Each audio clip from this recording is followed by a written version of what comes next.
আল্লামাহুল বায়ান। যার আগমনে এই অন্ধকার পৃথিবী আলোয় আলোকিত হয়েছে, যার আগমনে এই ঝঞ্ঝট পৃথিবী ঝঞ্ঝট মুক্ত পৃথিবী হয়েছে, যার আগমনে মানুষ তার মানসত্বকে বুঝে পেয়েছে, যার আগমনে মানুষ আলো আর অন্ধকারের পার্থক্য বুঝতে পেরেছে, যার আগমনে এক কথায় মানুষ দিশাহীন মানুষগুলো দিশা পেয়েছে, যার আগমনে সাম্য জেগেছে পৃথিবীতে, যার আগমনে পৃথিবীতে প্রত্যেক ব্যক্তি প্রত্যেকটি মানুষ তার নিজ নিজ জায়গা থেকে সে তার অধিকার বুঝে পেয়েছে। সেই মহান মানুষ আমিনার লাল মদিনার দুলাল তাজদারে মদিনা আহমদি মুস্তফা মোহাম্মদী মুস্তফা সকলেই বলি সাল্লাল্লাহু আলাইহি সাল্লাম। প্রত্যেকটি মানুষের ভিতরে দুটো দিক থাকে, প্রত্যেকটি মানুষের ভিতরে দুটি দিক, একটি হচ্ছে আভ্যন্তরিক দিক আর একটা হচ্ছে বাহ্যিক দিক। এই দুটো দিক, একটা হচ্ছে সিরাত আর একটা হচ্ছে সূরত। একটি সিরাত আর একটি হচ্ছে সূরত। ভালো করে বুঝতে হবে সূরত কি। সূরত হচ্ছে গঠন, রাসূলের চেহারা। সিরাত যদি আমি অনুসরণ করতে চাই তাহলে আমার পক্ষে সম্ভব, কিন্তু সূরত গঠন, সূরতকে নিজের মধ্যে আনা সম্ভব নয়, কারণ আমি চাইলেও পারবো না। আমি যদি আমরা এখানে যত মানুষ বসে আছি প্রত্যেকের চেহারা কিন্তু আলাদা, প্রত্যেকের মুখের আকৃতি আলাদা, অর্থাৎ আমি যদি চেষ্টা করি অন্য কারোর চেহারাকে আমি আমার মধ্যে করতে চাই সম্ভব নয়। ঠিক অর্থাৎ রাসূলের সূরতকে গ্রহণ করা তোই নিজের মধ্যে করা কিন্তু সম্ভব নয়, কিন্তু সিরাতকে গ্রহণ করা সহজ এবং ওটা করতেই হবে। তো রাসূলের সূরত, একটু রাসূলের সূরতটা একটু বলি, তাহলে রাসূলের প্রতি ভক্তি শ্রদ্ধা ভালোবাসা আসবে, ভক্তি শ্রদ্ধা ভালোবাসা আসবে। তো প্যারা হাবিব সাল্লাল্লাহু আলাইহি ওয়াসাল্লামের যে সূরত, শরীরের যে গঠন, অর্থাৎ এটা আমাদেরকে জানতে হবে, একটু জানা দরকার যে রাসূলের গঠনটা কেমন ছিল, তিনি কেমন সৌন্দর্যের মানুষ ছিলেন। যখন এটা জানবো তখন আমাদের ভিতরে তার প্রতি ভক্তি শ্রদ্ধা ভালোবাসা তখন কিন্তু প্রবেশ করবে। শামাইলে তিরমিজির মধ্যে এসেছেন, বুখারীতেও এসেছেন, মুসলিমেও এসেছেন রাসূল সাল্লাল্লাহু আলাইহি সাল্লামের শরীরের গঠন।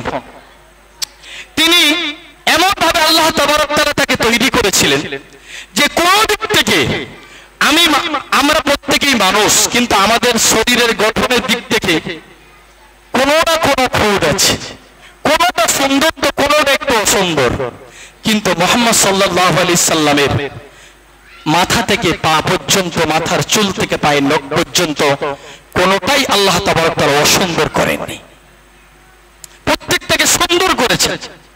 তিনি খুব লম্বা মানুষ ছিলেন না, যে লম্বা হলে, যতটা লম্বা হলে মানুষকে খারাপ দেখায়, আবার ঠিক এতটুকু পেটে ছিলেন না যে পেটেটা থাকলে, যে খাটো হলে মানুষের দেখতে খারাপ হয়। তিনি ছিলেন মধ্যম আকারের মানুষ, মধ্যম আকারের মানুষ, কিন্তু আল্লাহ তাবারক তাআলা তাকে যে অলৌকিক শক্তি মুআজিজা দিয়েছিলেন, আমরা জানি আরবের মানুষগুলো অতিরিক্ত লম্বা হয়। যখন অসংখ্য মানুষের মাঝখানে তিনি দাঁড়াতেন, তিনি অতিরিক্ত লম্বা নন, অতিরিক্ত খাটো নন, তারপরে অসংখ্য মানুষের মাঝখানে যখন তিনি দাঁড়িয়ে যেতেন, তেনার মাথাটা একটু উঁচু হয়ে থাকতো, সবাই তাকে দেখতে পেত যে ওটাই নবী মুহাম্মদ রাসূলুল্লাহ সাল্লাল্লাহু আলাইহি সাল্লাম। তিনি অতিরিক্ত মোটা ছিলেন না, যে মোটাটা দেখতে খারাপ লাগে, অতিরিক্ত পাতলা ছিলেন না যে পাতলাটা দেখলে মানুষ খারাপ লাগে, তিনি মধ্যম গঠনের মানুষ ছিলেন যেটাকে দেখলে সবাই মুগ্ধ হয়। রাসূল সাল্লাল্লাহু আলাইহি সাল্লামের শরীরের রং কালার ছিল গোলাপি কালার, লাল একটু ডিমের থেকে একটু বেশি গোলাপি কালার রং, যে রংটা দেখলেই মানুষ পাগল হয়ে যেত, এত সুন্দর কালার। মাথার চুলগুলো ছিল ঘাড় পর্যন্ত চুল, ঘাড় পর্যন্ত চুল এবং সামান্য কুকড়ানো কুকড়ানো, যে কুকড়ানো চুলটা দেখতে ভালো লাগে। অতিরিক্ত খাড়া খাড়া চুল ছিল না, আবার অতিরিক্ত কুকড়া ছিল না, সামান্য সামান্য কুকড়ানো চুল ছিল, যে কুকড়ানো ঠিক যেন মনে হতো যখন প্যার হাবিব সাল্লাল্লাহু আলাইহি ওয়াসাল্লাম মাথায় তেল লাগিয়ে যখন আঁচড়াতেন, যখন চিরুনি দিয়ে মাথাটাকে সুন্দরভাবে আঁচড়াতেন, তখন যেন ঠিক ঢেউ খেলে যায়, যেমন সমুদ্রের উত্তাল সমুদ্রে ঠিক যেমন ঢেউ খায়, ঠিক ওইভাবে ঢেউ খেয়ে যেত প্যার হাবিব সাল্লাল্লাহু আলাইহি সাল্লামের মাথার চুলগুলো। প্যার হাবিব সাল্লাল্লাহু আলাইহি সাল্লামের আমরা শুনেছি 63 বছরের হায়াতের জিন্দেগি পেয়েছেন। সাহাবায়ে কেরামরা বলেছেন যেদিন তিনি ওফাত হয়েছেন, ওফাতের দিন মাথায় আর দাড়ি করে আমরা 20টা পর্যন্ত বা 20টা পর্যন্ত পাকা চুল পাই নাই। মাথার চুলগুলো ছিল কুচকুচে কালো, ওই কালো ছিল যে কালোটা দেখতে সুন্দর লাগে। প্যার হাবিব সাল্লাল্লাহু আলাইহি সাল্লামের কপালটা ছিল বড় বড়, যে ওই বড় যে বড় সৌন্দর্য লাগে। ঠিক তারপরে ছিল ভুরুগুলো জোড়া ভুরু, ঠিক যেন ধনুকের মতন দেখতে সুন্দর লাগে। এরপরে প্যার হাবিব সাল্লাল্লাহু আলাইহি ওয়াসাল্লামের নাকটা ছিল খাড়া, সুন্দর দেখায় যেটা, নাকের ছিদ্র দুটো ছিল ছোট্ট ছোট্ট, অতিরিক্ত বড় ছিল না, ছোট্ট সুন্দর গম। আর যে চোখের পাপড়ি, চোখের পাপড়িগুলো যেন মনে হতো গোলাপের পাপড়ি। গোলাপ যখন পাপড়িগুলো যখন হাওয়া হয় আর যেভাবে নাচতে থাকে, থেকে রাসূল সাল্লাল্লাহু আলাইহি ওয়াসাল্লাম যখন কখনো চোখের পলক ফেলতেন, সেই পলক ফেলার সময় যেন চোখের মনে হতো যেন গোলাপের চোখের পাপড়িগুলো যেন গোলাপের পাপড়ির মতন উঠছে। প্যার হাবিব সাল্লাল্লাহু আলাইহি সাল্লামের চোখের যে সাদা অংশটা অতিরিক্ত সাদা ছিল, আর যেটা কালো অংশটা ছিল অতিরিক্ত কালো। দেখুন আমাদের অতিরিক্ত সাদা নয়, অতিরিক্ত কালো নয়, কিন্তু প্যার হাবিব সাল্লাল্লাহু আলাইহি সাল্লামের সাদাটা ছিল অতিরিক্ত আর কালোটা ছিল অতিরিক্ত। আর সাদার সঙ্গে অতিরিক্ত সাদার মাঝখানে যদি অতিরিক্ত কালো থাকে, কতই না সুন্দর দেখায়। প্যার হাজিরিন, প্যার হাবিব সাল্লাল্লাহু আলাইহি ওয়াসাল্লামের ঠোঁট দুটো ছিল ঠিক যেন গোলাপি কালারের, কত সুন্দর ঠোঁট। আর তার ভিতরে যে দাঁতগুলো ছিল এত সাদা ছিল, যখন তিনি হাসতেন যেন অন্ধকারটা যেন আলোয় আলোকিত হতো আর ঝিকঝিক করে উঠতো, দাঁতগুলো এত সাদা ছিল। প্যার হাবিব সাল্লাল্লাহু আলাইহি ওয়াসাল্লামের কখনো যখন কোথাও ক্লান্ত হয়ে বাড়ি ফিরতেন, বা কোন রাস্তা দিয়ে তিনি যখন হেঁটে যেতেন, তার 1 মাস পরে প্যার হাবিব সাল্লাল্লাহু আলাইহি ওয়াসাল্লামের সাহাবারা যদি ওই রাস্তা দিয়ে হেঁটে যেতেন, আর যাবার সময় সাহাবারা জিজ্ঞাসা করতেন রাস্তার মানুষদের, এখান থেকে কি কিছুদিন পূর্বে প্যার হাবিব সাল্লাল্লাহু আলাইহি সাল্লাম হেঁটে গেছেন? কারণ রাসূল যে রাস্তা দিয়ে হেঁটে যেতেন ওই রাস্তায় 1 মাসের অধিক ওই জান্নাতি সুগন্ধি যে রাসূলের শরীর থেকে পাওয়া যেত, ওই গন্ধ রাস্তা দিয়ে বয়ে যেত। প্যার হাবিব সাল্লাল্লাহু আলাইহি সাল্লাম যখন বাইরে থেকে ক্লান্ত শরীর নিয়ে বাড়িতে প্রবেশ করতেন, তার শরীরে ঘাম জমতো, যেন মনে হতো সমুদ্রের বালুকণা তার গায়ে লেগে আছে। প্যার হাবিব সাল্লাল্লাহু আলাইহি সাল্লামের বিবিগণ ওই ঘামগুলো নিয়ে ছোট্ট ছোট্ট শিশিরে ভরে রাখতেন। কখনো কখনো তারা আতরের ব্যবহার করতেন, সুগন্ধ তার এত ছিল, মিশকে আম্বরের থেকে খুশবু ছিল, যে খুশবুটা পৃথিবীর আর কার হয়নি, এবং পৃথিবীতে আর অনেক রকমের খুশবু তৈরি হয়েছে, রাসূল সাল্লাল্লাহু আলাইহি সাল্লামের ঘামের সুগন্ধি কেউ পায়নি। পাবে তারা যাদেরকে আল্লাহ তাবারক তাআলা জান্নাতে জায়গা করে দেবে, সেই সুগন্ধি তারা পাবে। প্যারা হাজিরিন, রাসূল সাল্লাল্লাহু আলাইহি ওয়াসাল্লাম রাসূল সাল্লাল্লাহু আলাইহি সাল্লামের ব্যাপারে হযরত জাবির রাদিয়াল্লাহু তাআলা আনহু বলছেন জাবির রাদিয়াল্লাহু তাআলা আনহু বলছেন যে যখন একদিন আমি রাসূল সাল্লাল্লাহু আলাইহি সাল্লামের সঙ্গে রাতের বেলা সফরে বের হলাম, রাতের বেলা সফরে বের হয়েছি, বের হওয়ার পর হঠাৎ আমার মনে পড়লো রাসূলের চেহারা, রাসূলের চেহারা আমরা দেখব। মাঝখানে একটা কথা বলে রাখি, সাহাবায়ে কেরামদের যখন মনটা খারাপ হয়ে যেত, সাহাবায়ে কেরামদের বাড়িতে যখন অশান্তি হতো, কোনো পারিবারিক সমস্যা হতো বা অন্য কোনো সমস্যা হতো, তারা সঙ্গে সঙ্গে রাসূলের দরবারে পৌঁছে যেতেন। যাওয়ার পরে রাসূলের চেহারা দেখতেন আর সাহাবারা বলতেন রাসূলের চেহারা দেখার সঙ্গে সঙ্গে আমাদের সব কষ্ট দূর হয়ে যায়।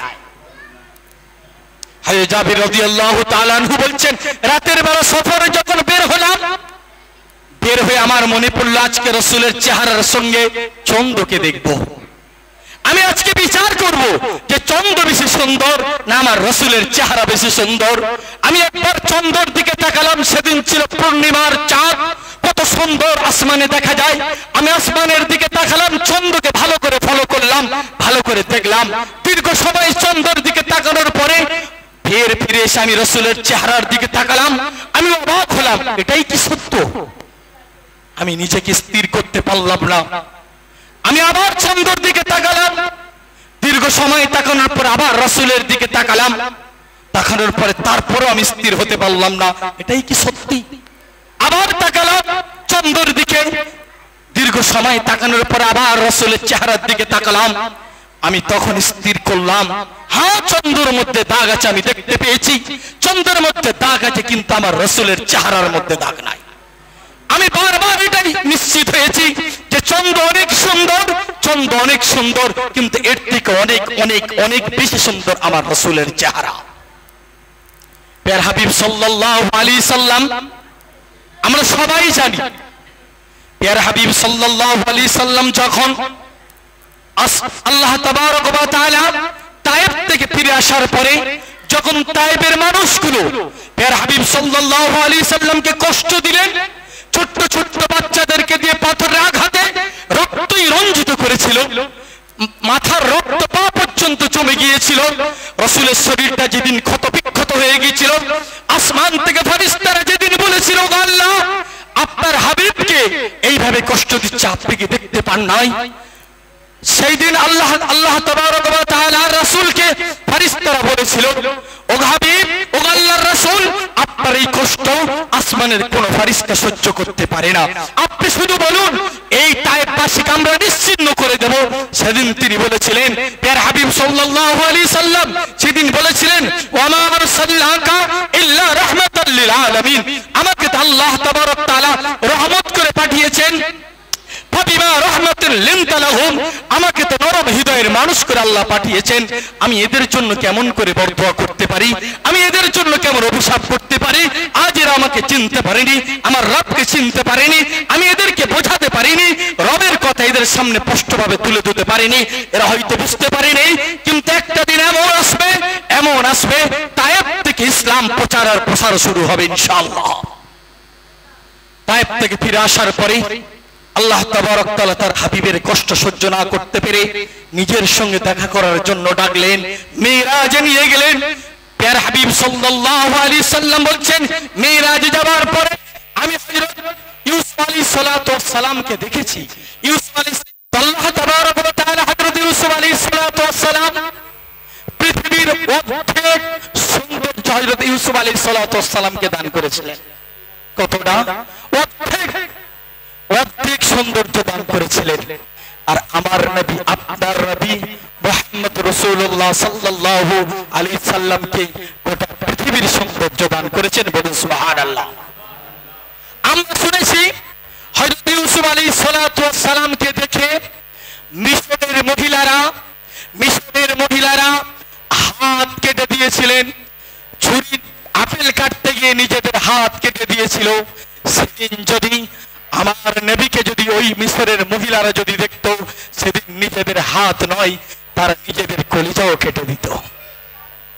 আমার রাসূলকে এত সুন্দর করে পাঠিয়েছিলেন, কারণ তাকে সুন্দর যদি না করা হতো পৃথিবীর মানুষ তার উপর আকর্ষিত হতো না।